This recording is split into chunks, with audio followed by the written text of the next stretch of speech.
Hello दोस्तों, कैसे हो आप सब। उम्मीद करता हूँ बेहद स्वस्थ होंगे, मस्त होंगे।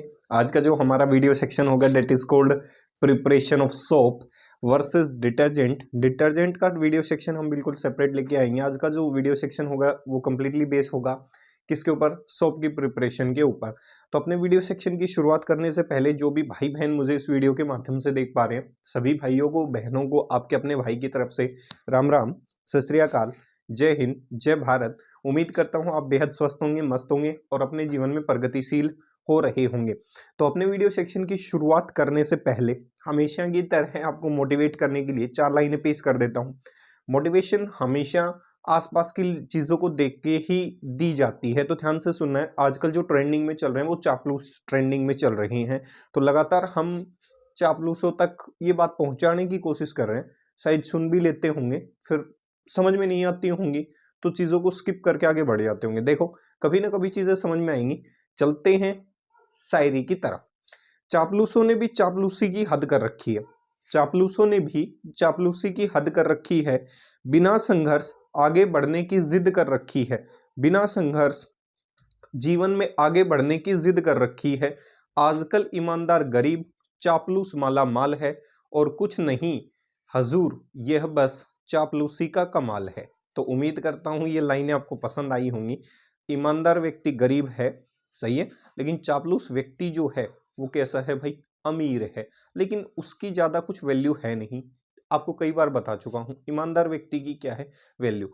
आज आपको एक स्टोरी भी सुनाई जाएगी, वीडियो सेक्शन के बीच में एक अंकल की स्टोरी सुनाई जाएगी नाम के साथ। उन अंकल का बड़ा ही शानदार किरदार है, उनसे मैंने मुलाकात की है।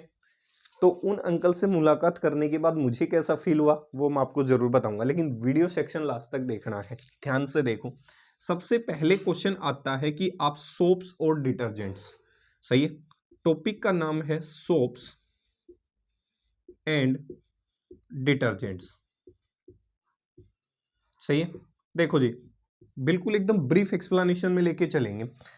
सबसे पहले जो सोप है, इस नाम की कोई चीज है नहीं, वैसे आपको बता देता हूं। सोप एक प्रकार का डिटर्जेंट है। अब कहोगे जी ये क्या नया लोचा है। डिटर्जेंट से ही डेवलप्ड किया गया है किसको, सोप को। एक बार ध्यान से सुनना है, डिटर्जेंट्स होते क्या हैं, इनको केमिकली बाद में डिफाइन करेंगे। वैसे इसको डिफाइन कर देते हैं नॉर्मली, सही है। केमिकली डिटेल में डिफाइन करेंगे कि केमिकली डिटर्जेंट्स होते क्या हैं। वैसे आपको डिफाइन कर देता हूं। डिटर्जेंट्स क्या होते हैं, दो सब्सटेंस, ऐसे सब्सटेंस, जनरल भाषा में रिप्रेजेंट कर रहा हूं, दो सब्सटेंस विच आर कैपेबल, दो substance which are capable of removing, which are capable of removing oily stain and greasy stain. Those substances which are capable of removing oily stain and greasing stain are called as detergent.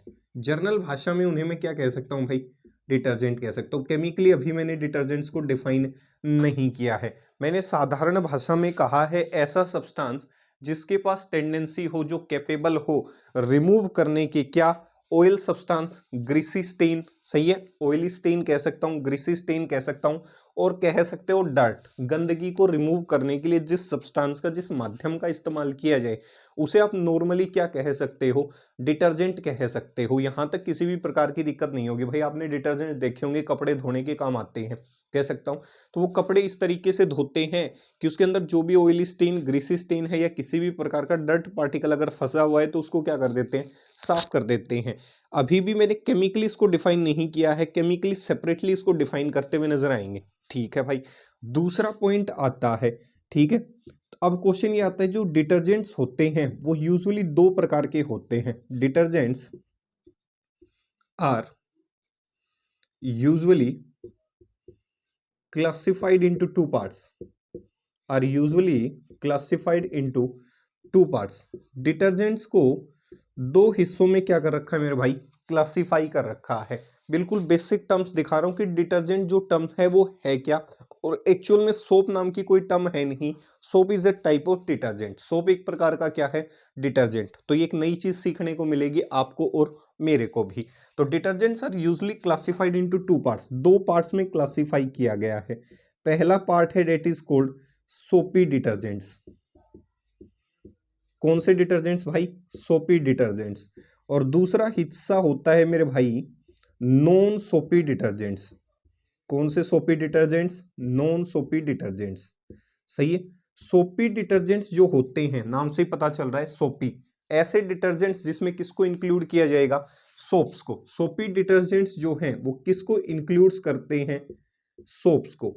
तो सोपी detergent जो है वो हिस्सा है, वो उससे निकला है क्या? सोप। तो कह सकता हूं सोप नाम की कोई चीज है नहीं। Soap is a type of detergent. Non सोपी जो डिटर्जेंट्स हैं इनमें किसको इंक्लूड किया जाता है? जो सिंथेटिक डिटर्जेंट्स हैं, जो खुद अपने आप में क्या है? डिटर्जेंट्स। सोपी में तो, सोपी डिटर्जेंट्स में तो किसको इंक्लूड किया जाएगा? सोप्स को। या सिंपल जो डिटर्जेंट्स होते हैं उनके अंदर किसको इंक्लूड किया जाएगा? किसको इंक्लूड किया जाएगा भाई? नॉन सोपी डिटर्जेंट्स को। तो सोप एक प्रकार का डिटर्जेंट है। और कौन सा डिटर्जेंट है? सोपी डिटर्जेंट है। तो इसीलिए मैंने टॉपिक का नाम लिखा सोप्स एंड डिटर्जेंट्स। तो एक्चुअल में जो सोप टर्म है वो किधर से ड्राइव की गई होगी? डिटर्जेंट टर्म से ड्राइव की गई होगी। तो डिटर्जेंट्स को दो हिस्सों में आप क्लासिफाई कर सकते हो। पहला सोपी हिस्सा, दूसरा नॉन सोपी हिस्सा। सोपी जो हिस्सा है वो सोप कंटेन करेगा। नॉन सोपी जो हिस्सा है वो सिंथेटिक डिटर्जेंट फॉर्म को कंटेन करता हुआ नजर आएगा। सही है। इतनी चीज क्या हो गई होगी क्लियर? यहां तक किसी भी प्रकार की कोई दिक्कत है तो आप बता सकते हैं कमेंट सेक्शन के अंदर जाके। सही है। चले आगे, आगे बढ़ते हैं, आगे बढ़ते हैं, आगे बढ़ते हैं। चलो भाई चलो। सही है। छाप दिया होगा यहां तक। देखो क्या है भाई, पीछे इसलिए जाना पड़ता है ताकि आपकी जो वीडियो क्वालिटी है वो ब्लर ना करे। सही है। कुछ एक को डाउट हो जाता है। सही है। कहीं टीचर पीछे तो नहीं चला गया देखने के लिए। भाई जो चीज नहीं आती वो नहीं आती, जो आती है वो आती है। मेहनत करने से सीख लेंगे धीरे धीरे। आप भी सीख रहे हो और मैं भी सीख रहा हूं। सही है। चले आगे, बड़े बड़े चलो बढ़ते हैं आगे की तरफ। अब आते हैं अपने मुद्दे पे, that is cold soap. That is cold soap bro. सही है मेरे भाई, ब्रो, ब्रदर। सही है। देखो सोप क्या है, अब डिफाइन कर रहा हूं। सोप जो है सेपरेट सेक्शन है। अब पूर्ण रूप से डिटर्जेंट्स का बिल्कुल सेपरेट आएगा। देखो सोप्स क्या होते हैं? These are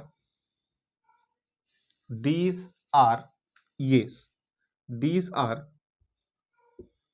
sodium and potassium, these are sodium and potassium long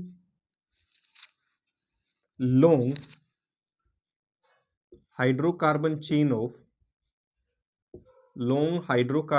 of fatty acids. Sodium and potassium, these are sodium and potassium having long chain of fatty acid. भाई कोई fatty acid रही होगी। सही है। Fatty acid मतलब मान सकते हो that is a type of carboxylic acid form की बात कर रहा है। किसी के पास कार्बोक्सिलिक ग्रुप रहा होगा, उस कार्बोक्सिलिक ग्रुप के पीछे एक लंबी सी कार्बन की चेन मौजूद रही होगी। उस कार्बोक्सिलिक चेन के अंदर उसके H को हटा के क्या तो उसके सोडियम सोल्ट ले लिए जाएं या उसके कैसे सोल्ट ले लिए जाएं? पोटासियम। भाई सोडियम या पोटासियम सोल्ट की एक लंबी चेन होती है जिसे आप टेक्निकल भाषा के अंदर किस नाम से जान सकते हो भाई? सोप के नाम से जान सकते हो। देखो जनरली मान लेता हूं it is a fatty acid. Carboxylic जो कंपोनेंट है वो क्या कंटेन करता है? उसको क्या माना गया है? That is called fatty acid.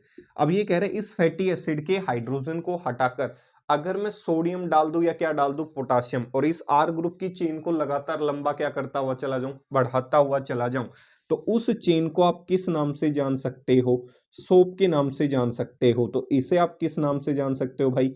Soap के नाम से। इसे भी आप किस नाम से जान सकते हो? सोप के नाम से। सही है। इतनी चीज क्लियर हो गई। अब मुझे आपको ये कमेंट सेक्शन में आंसर देना है कि दोनों में से दो प्रकार के सोप होते हैं, एक धोने का, कपड़े धोने का बाथिंग सोप, और एक नहाने का washing soap, life boy type use करते हो ना, तो इसीलिए कह रहा हूँ। दोनों में से मुझे ये बताना है कि दोनों में से कौन सा वॉशिंग सोप है, कौन सा क्या है बाथिंग सोप है। तो हैं दोनों क्या, सोप। तो क्या कह सकता हूँ, सोडियम और पोटासियम की एक लंबी चेन रही होगी जिसके अंदर फैटी एसिड्स मौजूद रही होंगी, उस चीज को आप टेक्निकल भाषा में क्या कह सकते हो, सोप कह सकते हो। आर जो ग्रुप है उसकी लंबाई दिखा देता हूं कितनी कितनी हो सकती है।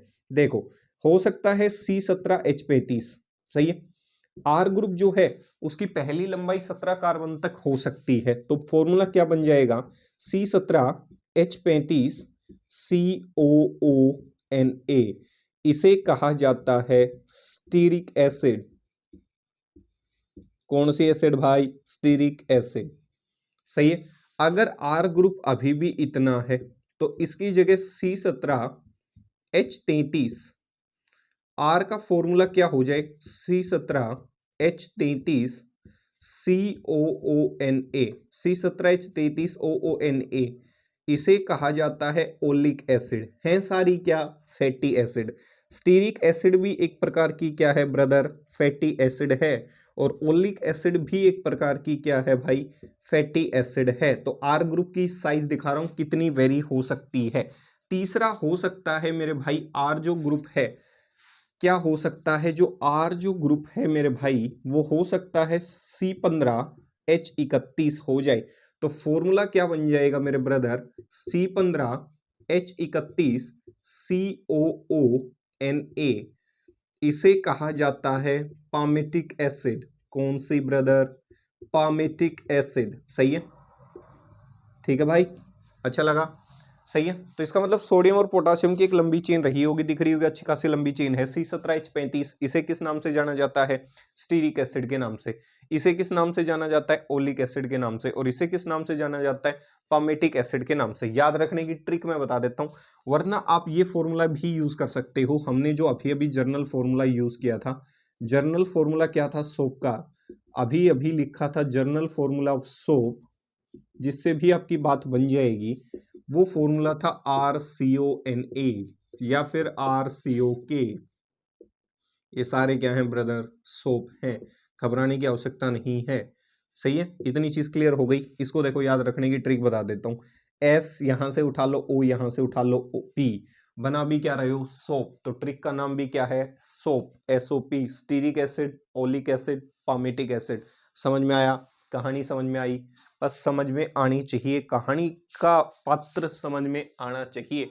बाकी तो फिर आप समझदार हैं, आंसर अपने आप क्या कर दोगे, कैलकुलेट कर दोगे, सही है। स्टीरिक एसिड, पामेटिक एसिड, या फिर आप क्या कह सकते हो, ओलिक एसिड, ये हैं क्या, एक प्रकार की फैटी एसिड डेट इंक्लूडेड ए कार्बोक्सिलिक ग्रुप, सही है। अब क्वेश्चन ये आता है कि आप सोप की प्रिपरेशन किस तरीके से कर सकते हैं, सही है। तो सोप की प्रिपरेशन करना शुरू करते हैं, ध्यान से देखना है, प्रिपरेशन ऑफ सोप, सही है। क्या है brother, preparation of soap, preparation of soap, सही। प्रिपरेशन ऑफ क्या है, सोप है। देखो ध्यान से, अच्छा लगेगा आपको। प्रिपरेशन ऑफ क्या है, सोप है, प्रिपरेशन ऑफ सोप। चलें, रब कर देता हूं भाई इस चीज को, सही है। देखो,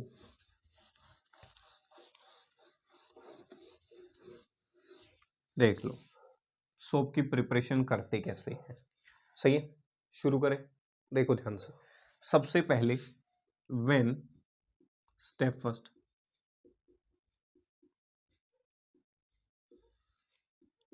ट्राईहाइड्रिक अल्कोहल,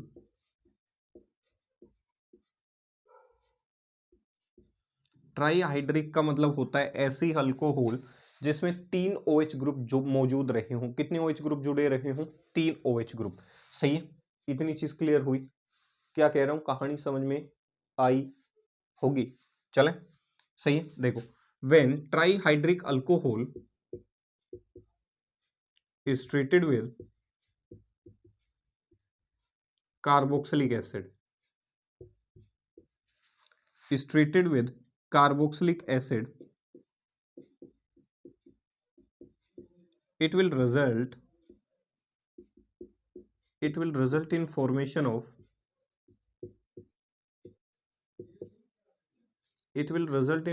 of glyceride, या फिर क्या कह सकता हूं, ट्राइग्लिसराइड, ग्लिसराइड कह दो, या फिर it will result in formation of triglyceride, जो एक प्रकार का क्या हो गया, एस्टर टाइप हो गया। सही है। ये क्या कह रहा है, जब ट्राई हाइड्रिक अल्कोहल, कुछ नहीं करना, घबराना नहीं है, ध्यान से देखो। सही है। ग्लिसरोल है, ट्राई हाइड्रिक अल्कोहल मान लेता हूं ग्लिसरोल, CH3CH2OH CHOH। देखो CH क्यों लिखा, एक कार्बन, दो कार्बन, तीन का सॉरी एक बॉन्ड, दो बॉन्ड, तीन बॉन्ड, और ये चौथा बॉन्ड, इसीलिए मैंने इसको क्या लिखा, कैसी अल्कोहल लिखा। इसे आप क्या कह सकते हो, ग्लिसरोल। और तीन OH जुड़े होने की वजह से इस अल्कोहल को किस नाम से जाना जाता है, ट्राई हाइड्रिक अल्कोहल। एक ऐसी अल्कोहल जिसमें तीन OH ग्रुप मौजूद हो, ट्राई का मतलब तीन, जिसमें OH ग्रुप मौजूद हो। तो ये कह रहे हैं जब ट्राई हाइड्रिक अल्कोहल को आपने ट्रीट किया, किसके साथ ट्रीट किया, कार्बोक्सिलिक एसिड के साथ। याद करो वो दिन जब अल्कोहल की रिएक्शन किसी कार्बोक्सिलिक एसिड से की थी, तो क्या बना था, एस्टर बना था। Same to same cut, copy and paste यहां करना है। अल्कोहल H देता है, कार्बोक्सिलिक एसिड क्या देता है, OH। अल्कोहल H देता है, कार्बोक्सिलिक एसिड क्या देता है, OH। अल्कोहल H देता है, कार्बोक्सिलिक एसिड क्या देता है, OH। इतनी चीज क्लियर हुई। यहां से प्रोडक्ट बनाना है और कुछ नहीं करना। अल्कोहल H देगा, carboxylic acid OH। Alcohol H देगा, carboxylic acid OH। Alcohol H देगा, कार्बोक्सिलिक एसिड क्या देगा, OH। यहां से क्या निकल गया, वाटर। अब ये दोनों आपस में क्या कर जाएं, जुड़ जाएं ब्रदर।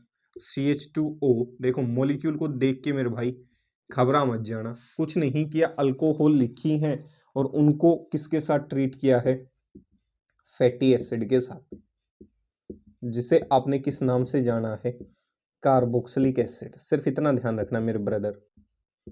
सही है। अब जैसे ही ये ट्रीट होगा, ये प्रोडक्ट बन जाएगा CHOCOR, CH2OCOR। इसे कहा गया ट्राइग्लिसराइड, या जर्नल भाषा में क्या कह सकता हूं, एस्टर। क्या कह सकता हूं, एस्टर कह सकता हूं। ध्यान से देखो, कुछ नहीं है, सिंपल। अगर इसका जुगाड़ सिखाना चाहूं, इधर इधर देखो, इसको मत देखो कुछ समय के लिए, ठीक है। इधर देखो, ये कार्बोक्सिलिक एसिड है, दिखा दिखा मेरे भाई, कार्बोक्सिलिक एसिड। अच्छा लगा, मजा आया। ये क्या है, अल्कोहल। ऐसे लिख दो, अल्कोहल है। ये ऐसी अल्कोहल जिसमें तीन OH ग्रुप हैं, वो लिखा है, ऐसा लिख सकता हूं ना। ये नहीं समझ में आता तो ये जुगाड़ यूज कर सकते हो। अल्कोहल H दे दे, ये क्या दे दे, वाटर निकल जाए, क्या बन जाए, क्या बन जाए, क्या बन जाए, एस्टर बन जाए। इससे भी काम चला सकते हो, इससे भी सोप बना सकते हो, इस मेथड से भी। एग्जैक्ट फॉर्मेशन ही होती है for the competitive exam plus board exam. इससे भी क्या बना सकते हो, एस्टर बना सकते हो, कोई दिक्कत नहीं है। फिर इसकी स्पोनिफिकेशन आपने पढ़ी है, एस्टर को भी इसके साथ ट्रीट कर दो, सेम टू सेम कार्यक्रम यहां होगा। सही है, इतनी चीज क्लियर हुई, हाँ या ना। सही है, सिंपल सा है। अल्कोहल को कार्बोक्सिलिक एसिड से ट्रीट कर दो, अपने को एस्टर बनाना है। चाहे इस पाथ से चलो, चाहे इस पाथ से, दोनों ही पाथ सही है, लेकिन ये करेक्ट द बेस्ट एक्सप्लेनेशन है विद डिटेल इंफॉर्मेशन। सही। अब देखो, ये जो आर ग्रुप जुड़े हैं, ये एक जैसे भी हो सकते हैं, सेम टू सेम, और अलग अलग भी हो सकते हैं। तो ध्यान रखना है, if R group if R group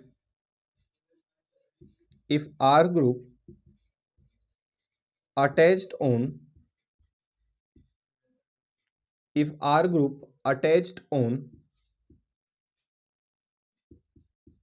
triglyceride, if R group attached on triglyceride, it will named as it will named as simple glyceride। अगर दोनों सभी के तीनों आर ग्रुप जुड़ने वाले क्या हैं, same. If R group attached on triglyceride will be same, will क्या हूं, सेम। ये तीनों के तीनों जो आर ग्रुप हैं ये जुड़े हैं तीनों, ये ट्राइग्लिसराइड पे जुड़ने वाले तीनों आर ग्रुप कैसे हों, एक जैसे हो। If R group attached on triglyceride will be same, it will named as simple glyceride. इस समय इसे किस नाम से जाना जाएगा, सिंपल ग्लिसराइड के नाम से जाना जाएगा। सिंपल क्या कह सकते हो, ग्लिसराइड कह सकते हो। अल्कोहल की रिएक्शन कार्बोक्सिलिक एसिड से कुछ नहीं किया, कॉम्प्लिकेटेड मत करना, चीजें कंफ्यूज होने लगे तो ये रिएक्शन की सहायता ले सकते हो। Alcohol plus carboxylic acid ester, यहां भी क्या बना, एस्टर। दूसरा पॉइंट क्या हो सकता है, अगर ये आर ग्रुप अटैच्ड है, if R group attached on triglyceride, if R group attached on triglyceride is different, कैसा हो, डिफरेंट हो, जैसे R डैश हो, R1 हो, R2 हो, R क्या हो, 3। सही है, इतनी चीज क्लियर हो गई। इसको R डैश मान लो, इसको R2 मान लो, इसको क्या मान लो, R3। सही है, संख्याएं दे रहा हूं, सिंपल से याद रखना है। यहां दिखा दो R1, यहां दिखा दो, इसको नीचे दिखा दो, चलो R2, ऊपर देखने में दिक्कत हो, R3 ऐसे दिखा दो, R1 R2 R3, मतलब तीनों के तीनों जुड़ने वाले जो आर ग्रुप हैं वो डिफरेंट हैं। उस समय उस ग्लिसराइड को आप सिंपल ग्लिसराइड ना कह के एक से ज्यादा हैं, वे आपने सब्जी खाई होगी, ब्याह शादी में जाते हो, मिक्स वेज सब्जी सुना होगा ना, तो इसका मतलब एक से ज्यादा क्या मौजूद है, आर ग्रुप। तो इस समय ये मिक्स हो गया, तो किस प्रकार का ग्लिसराइड बनाएगा, if R group attach on triglyceride is different then it will be named as, तो उसे किस नाम से जाना जाएगा, then it will be named as mixed glyceride. ये थोड़ा सा ध्यान रखना, अगर आर ग्रुप सेम है तो सिंपल ग्लिसराइड, अगर आर ग्रुप अलग अलग है तो मिक्स्ड ग्लिसराइड। तो हमने क्या बना दिया मेरे भाई, एस्टर बना दिया, ग्लिसराइड की क्या कर दी, फॉर्मेशन कर दी। अब स्टेप नंबर 2 आपको बेसिक पता है, एस्टर बन चुका तो एस्टर की रिएक्शन बेसिक मीडियम में NaOH के साथ करवा दो, सीधा क्या बन जाएगा, सोप बन जाएगा, अल्कोहल की फॉर्मेशन हो जाएगी। तो हमें तो सिर्फ क्या चाहिए, सोप चाहिए। तो इस मेथड से हम आसानी से फिर क्या बना सकते हैं, सोप बना सकते हैं। सही है, तो यहां तक ये प्रोडक्ट क्या हो गया होगा, क्लियर हो गया होगा। सही है, चलें देखो ध्यान से,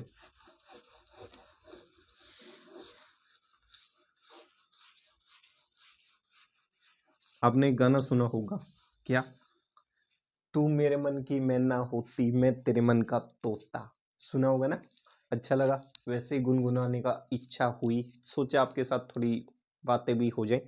कंसेप्ट से थोड़ा सा क्या है कि इतना स्ट्रेस नहीं लेना कि बिल्कुल पजल्ड हो जाओ कि चीजें हैं क्या, सिंपल सा रखना है।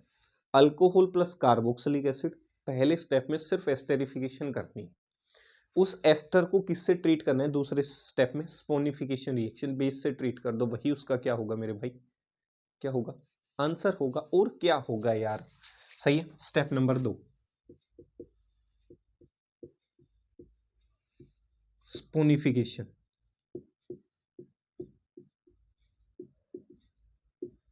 सही है, ये क्या कहता है, व्हेन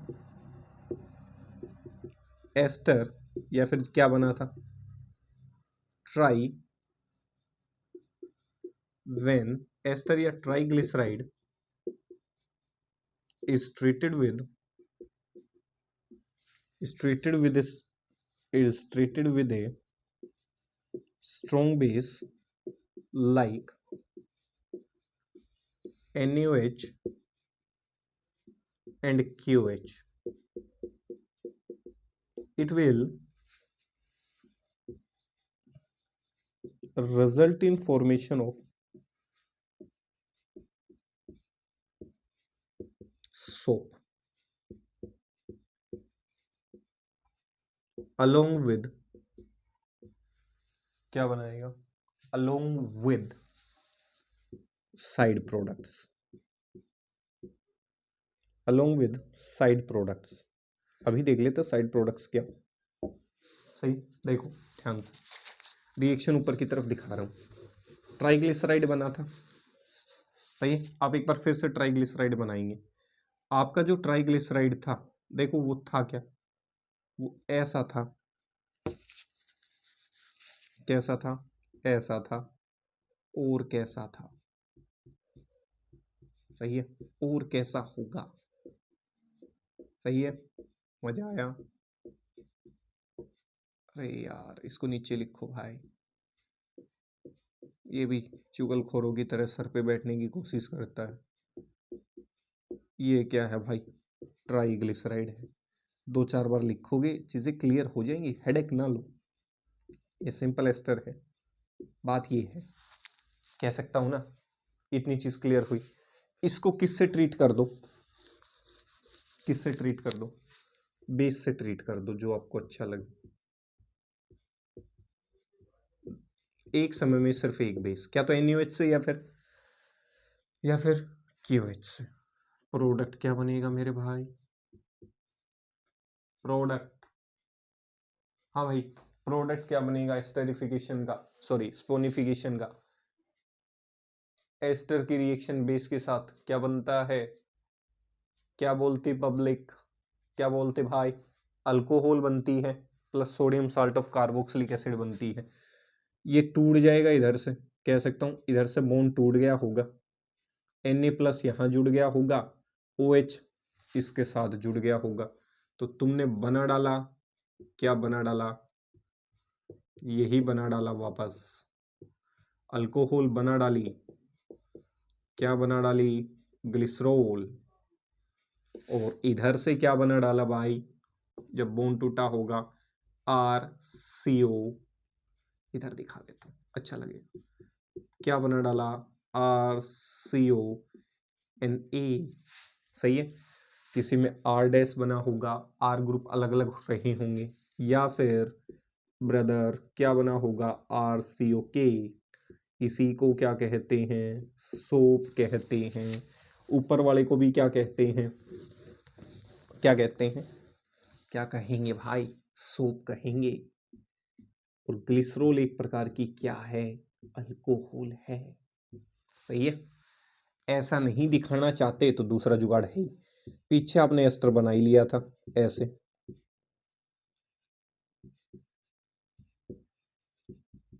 अभी बना कैसे था, ऐसे, पीछे जाके देख सकते हो।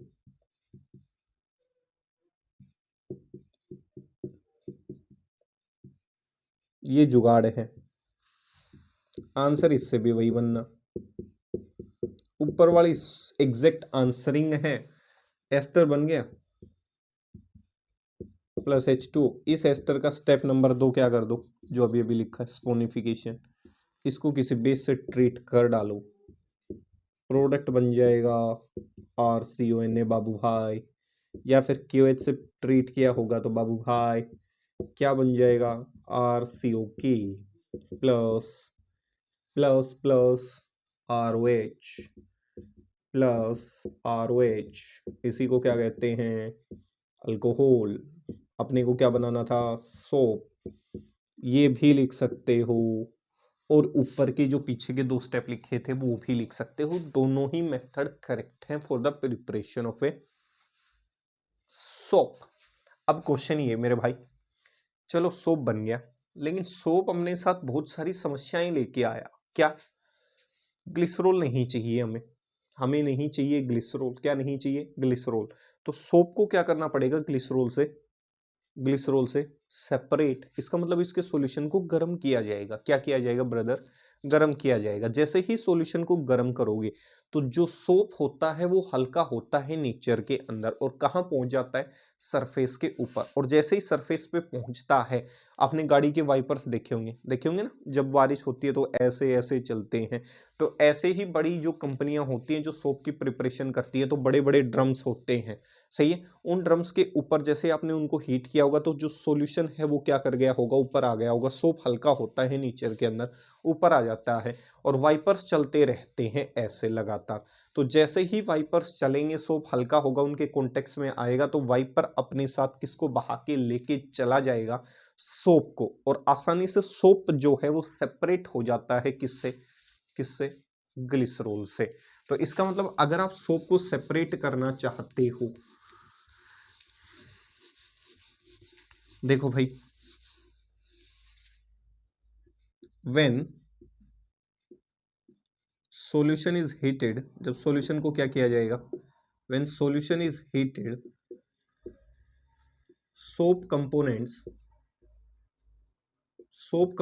या particle, when solution is heated soap component या particles are lighter in nature में कैसे होते हैं, lighter, are lighter in nature and comes to the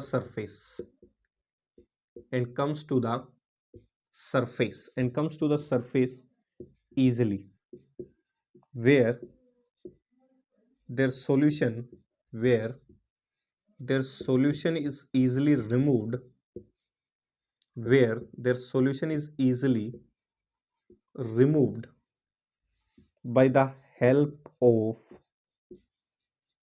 wipers and put into another container। सही है, और वाइपर्स की सहायता से उसे दूसरे कंटेनर में क्या कर दिया जाएगा, पुट कर दिया जाएगा। जो चीज हल्की होगी वो तैर कर कहाँ पहुंच जाएगी, सरफेस पे। वाइपर्स की सहायता से दूसरे कंटेनर में सोप सॉल्यूशन को क्या कर लिया जाएगा, इकट्ठा कर लिया जाएगा। सही, क्लियर। आगे बढ़ते हैं। अब सॉल्यूशन क्या है, गर्म है, तो कुछ समय के लिए सोप के सॉल्यूशन को क्या किया जाता है, ठंडा करने के लिए, कूल करने के लिए छोड़ दिया जाता है। मतलब अब सोप बन चुका, सॉल्यूशन बन चुका, वो गर्म था, कह सकता हूँ एक प्रकार का लिक्विड टाइप में था। अब उस गर्म चीज को कुछ समय के लिए ठंडा करने के लिए रख दिया गया। जैसे ही ठंडा करोगे तो कोई गर्म चीज हीट को लॉस करके ठंडी होने की कोशिश करेगी, तो इसका मतलब कैसी अवस्था गेन करने की कोशिश करेगी, सोलिडिफाई होने की कोशिश करेगी, ठोस होने की कोशिश करेगी। तो आपने देखा होगा जो साबुन होता है वो ठोस होता है, तो सोप के अंदर सोलिडिफिकेशन करने के लिए कौन कौन से केमिकल डाले जाते हैं, क्या तो सोडियम कार्बोनेट डाला जाता है या फिर सोडियम सल्फेट डाला जाता है, जिसकी वजह से एक तो उसके क्लीनिंग एक्शन को कितना अच्छे से वो काम कर सकता है, शरीर को साफ कर सकता है या कपड़े को साफ कर सकता है, उसके लिए डाला जाता है। और दूसरा, उस चीज को सोलिडिफाई करने के लिए इन कंपोनेंट्स का क्या किया जाता है, यूज किया जाता है। तो दूसरा, इसी के अंदर the solution is placed for cooling for a period of time solution को रखा जाता है कूल करने के लिए। देखो कुछ नहीं हुआ, सोप बन के तैयार हो चुका था, उसके साथ ग्लिसरॉल था, उस कंटेनर के अंदर जो था उनको गर्म किया गया, सोप के पार्टिकल्स हल्के होते लौटकर सरफेस पे पहुंच गए, वाइपर की सहायता से उनको हटा दिया गया। क्लियर। अब सोप के सॉल्यूशन के साथ साथ जो ग्लिसरॉल के पार्टिकल्स थे वो तो हैवी थे, वो तो नीचे सेटल डाउन हो गए। अब सोप का जो सॉल्यूशन है वो कह सकता हूं गर्म किया गया होगा, तो एक प्रकार का जस्ट लाइक लिक्विड फॉर्म में पहुंच गया होगा। कुछ समय के लिए सोप के सॉल्यूशन को रख दिया जाता है, सही है?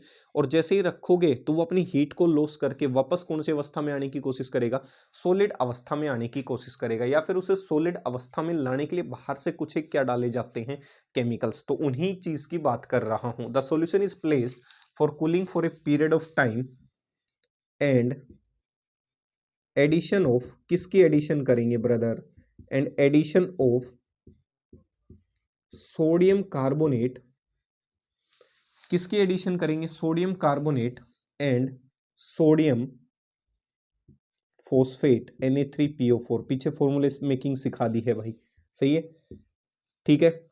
एंड एडिशन ऑफ Na2CO3, भाई सोडियम कार्बोनेट कहो या फिर सोडियम फोस्फेट कहो, addition of sodium carbonate and sodium phosphate is carried out in order to make soap solid, ताकि सोप को क्या बनाया जा सके, सॉलिड बनाया जा सके। इस स्टेप को किस नाम से जाना जाता है, सॉलिडिफिकेशन स्टेप के नाम से जाना जाता है। This step is known as solidification step, जो क्यों की जाती है, which is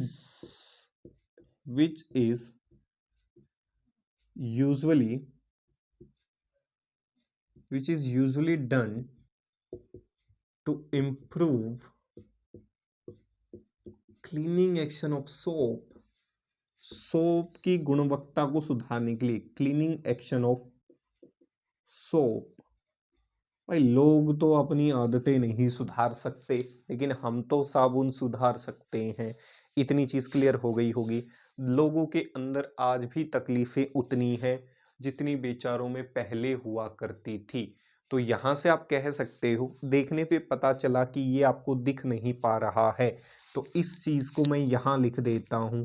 सही है, इस चीज को मैं यहां लिख देता हूं, Na3PO4 is carried, सही है, and is carried in order to make soap solid। नीचे की लाइनें आपको नहीं दिख पा रही होंगी, घबराने की आवश्यकता नहीं है। इस नीचे की लाइन को मैंने उठा के कहाँ लिख दिया आपकी सहूलियत के लिए, ऊपर लिख दिया, घबराए नहीं। सही है, पहले ये लिख लें फिर इसको नंबर दे दें। क्लियर हो गई। देखो क्या कहा है वो समझो ध्यान से। आपने क्या कहा, सबसे पहले आपने एस्टर की फॉर्मेशन की अल्कोहल और कार्बोक्सिलिक एसिड के साथ, बना। उस एस्टर की आपने स्पोनिफिकेशन करवाई, स्पोनिफिकेशन करने से अल्कोहल बना प्लस कार्बोक्सिलिक एसिड का सोल्ट बना। उस साल्ट ऑफ कार्बोक्सिलिक एसिड को हमने सोप कहा। सही है, अब दोनों एक ही कंटेनर में बने होंगे, सॉल्यूशन को गर्म किया गया होगा एक पैन के अंदर। सही है, जैसे ही आपने सॉल्यूशन को गर्म किया, आपके जो सोप के पार्टिकल्स होते हैं वो हल्के होते हैं, वो कहाँ पहुंच जाते हैं, सरफेस के ऊपर। वाइपर्स की सहायता से सोप के सॉल्यूशन को सेपरेट कर लिया जाता है।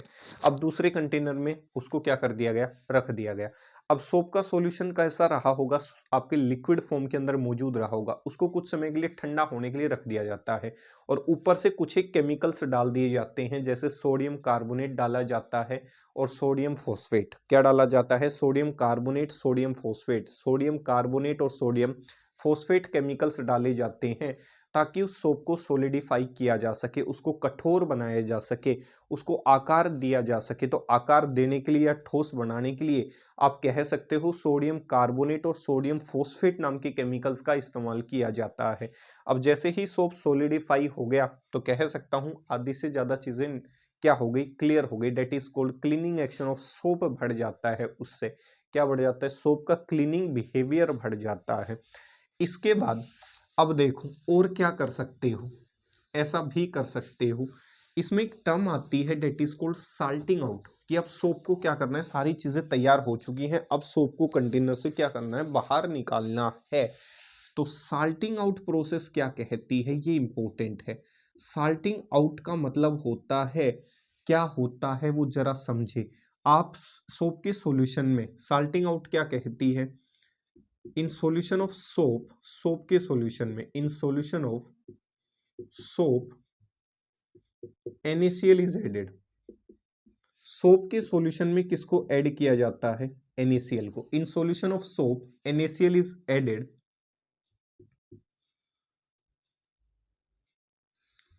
जैसे ही ऐड करोगे, due to common ion effect, किसकी वजह से, due to common ion effect, precipitation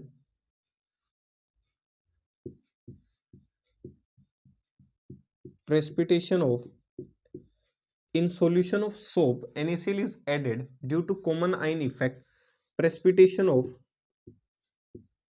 soap take place, precipitation of soap take place and is easy to carried out। Soap को बाहर निकालने के लिए, सोप के सॉल्यूशन में बाहर से क्या डाल दिया जाता है, NaCl का सॉल्यूशन डाल दिया जाता है और कॉमन आयन इफेक्ट होने की वजह से सोप की जो सोल्युबिलिटी है वो घट जाती है और वो प्रेसिपिटेट की फॉर्म में नीचे बैठ जाता है। और उस प्रेसिपिटेटेड फॉर्म को निकालने की जो विधि है भाई, सोप को सेपरेट करना प्रेसिपिटेट की फॉर्म में। क्या कहा, किसी सोप के सॉल्यूशन को सेपरेट करना है किसकी फॉर्म में, प्रेसिपिटेट की फॉर्म में। ये आपका था सोप, सही है। अगर मैं इसको दिखाना चाहूं ऐसे दिखा सकता हूं, एक बार कॉमन आयन इफेक्ट का मीनिंग समझा देता हूं। और बाहर से आपने सॉल्यूशन में क्या डाल दिया, NaCl। अब जैसे ही आपने NaCl डाला होगा तो ये Cl और ये कैसा, माइनस Na प्लस, दोनों के पास क्या मौजूद है, कॉमन आयन मौजूद है। और दोनों के सॉल्यूशन में कॉमन आयन होने की वजह से एक इफेक्ट कहलाता है, that is called common ion effect. बड़ी क्लासेस में सिखाएंगे। तो कॉमन आयन इफेक्ट की वजह से किसी भी कंपोनेंट की सोल्यूबिलिटी घट जाती है और सोल्यूबिलिटी घटने की वजह से आपने सोप को सेपरेट कर लिया in the form of PPT। आपने सोप के सॉल्यूशन को प्रेसिपिटेट की फॉर्म में सेपरेट कर डाला। उस विधि को किस नाम से जाना जाता है, साल्टिंग आउट विधि के नाम से जाना जाता है। साल्टिंग का मतलब निकालना किसको, सोल्ट को कैरिड आउट करना, किसी कंपोनेंट को सोल्ट डाल के बाहर निकालने की विधि। नाम ही कह रहा है साल्ट डालो और बाहर निकाल लो। भाई जैसे लोग घाव पे नमक छिड़कते हैं ना, आपकी चीजें याद ताजा करने के लिए, तो ऐसे ही क्या करना है, नमक छिड़कना है, नमक डालना है और किसको बाहर निकालना है, उंगली पकड़ा के ऐसे उंगली पकड़ा दो, नमक डाला, अपने आप बाहर कौन आ जाएगा, सोप निकल के बाहर आ जाएगा। तो सोप के सॉल्यूशन को आपने क्या कर डाला, निकाल डाला प्रेसिपिटेट्स की फॉर्म में। The process of separating out क्या, सोप बाय यूजिंग सोल्ट कह सकता हूं। तो ये है छोटी सी कहानी साल्टिंग आउट की। तो क्या लिख सकता हूं, the process of separating the process of separating out the process of separating out soap the process of separating out soap by using salt is called salting out। किसी चीज को बाहर निकालना है, उस चीज को निकालने वाला जो बाहर निकलने वाला है, साल्टिंग आउट। सोप डालो और किसको बाहर निकाल डालो, सॉरी सोल्ट डालो और किसको बाहर निकाल डालो, सोप को। कहानी समझ में आई, the process of separating out soap by using salt, किसी सोप को बाहर निकालने की विधि नमक डालकर, नमक सोल्ट कह सकता हूं। भाई किसी सोप को सेपरेट करना है, किसी सोप को क्या करना है, सेपरेट, किसी सॉल्यूशन से किसी सोप को सेपरेट करना है, किसी सॉल्यूशन से किसी सोल्ट को क्या करना है, सेपरेट, उसमें सोल्ट डाल लो। सोल्ट डालने की वजह से सोप के सेपरेट होने की विधि को किस नाम से जाना जाता है, सोल्टिंग आउट। देखो नाम से ही पता चल रहा है, सोल्ट आउट, सोल्ट डालो और निकाल दो, किसको निकाल दो, सोप को। तो किसी चीज को प्रेसिपिटेटेड फॉर्म में निकालना, अब वो प्रेसिपिटेट किसके बनेंगे भाई, सोप के ही बनेंगे, किसी फॉर्म में तो निकालोगे ना। तो the process of separating out soap in form of PPT bye using salt, ऐसे भी लिख लो, इन फॉर्म ऑफ PPT, अच्छा लगेगा, पूरी डेफिनेशन ही हो जाएगी। In form of PPT by using salt, the process of separating out soap by forming PPT, उसके PPT बना लो। तो the process of separating out soap in form of PPT by using salt, किसी salt को डालकर किसी soap के solution को बाहर निकालना क्या कहलाता है, सोल्टिंग आउट कहलाता है। सही, छोटा सा वीडियो सेक्शन था, ज़्यादा बोर नहीं हुए होंगे, उम्मीद करता हूँ वीडियो सेक्शन पसंद आया होगा। चीज़ें पसंद आती हैं तो चीज़ों को लाइक करना है, शेयर करना है, सब्सक्राइब करने में ब्रदर कंजूसी नहीं करनी। कुछ एक होते हैं सब्सक्राइब करने में बड़ी कंजूसी दिखाते हैं, सही है, कि पता नहीं ये व्यक्ति आगे चल के कुछ कर ना ले। मेरे भाई जो भी होता है हर एक दूसरे व्यक्ति की मदद से होता है, अकेला चना